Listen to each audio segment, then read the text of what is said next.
अभी आप सुन रहे हैं मुन्नीलाल बिहारी को।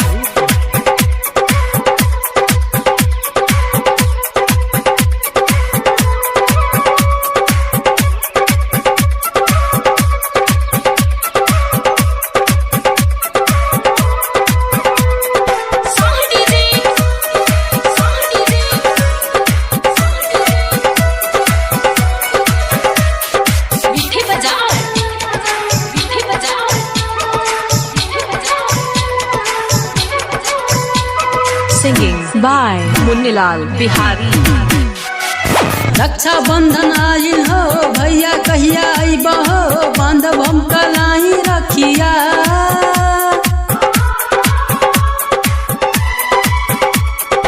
सब केहू आइल हो तू कहे न आइल हो, ये हो मोर सुनर भैया।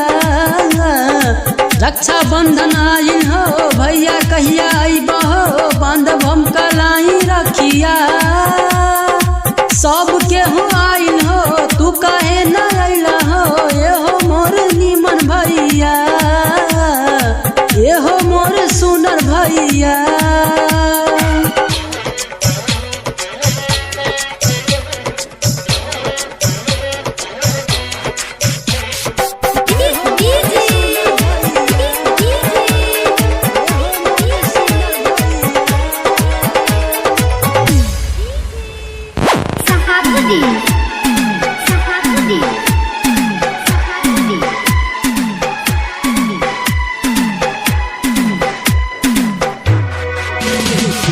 देखो ई अंगनमा सुना सुना लागे भैया, कबले घरे आइबा राखी बांधब हम कलाई भैया।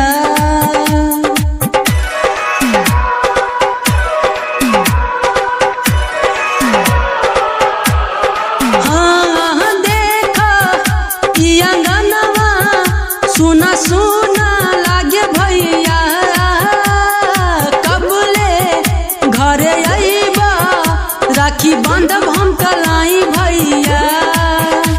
बहनी के खातिर आब हो राखी बंधवाब हो, सब का के साथे भैया।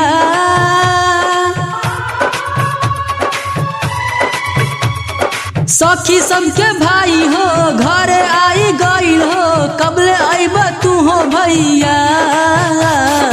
रक्षा बंधन आइल हो भैया कहिया आइब हो, बांधब हम कलाई रखिया। सब केहू आइल हो तू कहे न आइल हो, ये हो मोर सुनर भैया, ये हो मोर सुनर भैया, ये हो मोर सुनर भैया।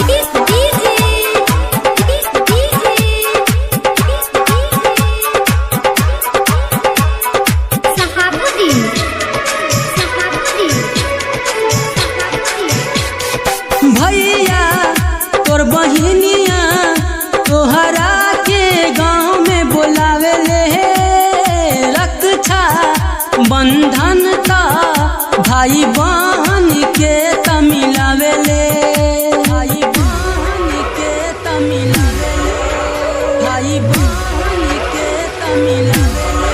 हाँ भैया तोर बहिनिया तोहरा के गाँव में बोलावे ले, रक्षा बंधन का भाई बहन के तमिलावे ले। मुन्नीलाल भैया हो घरे आइब कहिया हो, बबलू भैया के साथ। प्रमोद कमलेश आइल हो तू कहे न आइल हो, ये हो मोर सुनर भैया। रक्षा बंधन आइल हो भैया कहिया आइब हो, बांधब हम कलाई रखिया। सब केहू आइल हो तू कहे न आइल हो, ये हो मोर सुनर भैया, ये हो मोर नीमन भैया, ये हो मोर सुनर भैया, ये हो मोर सुनर भैया, ये हो मोर सुनर भैया, ये हो मोर सुनर भैया।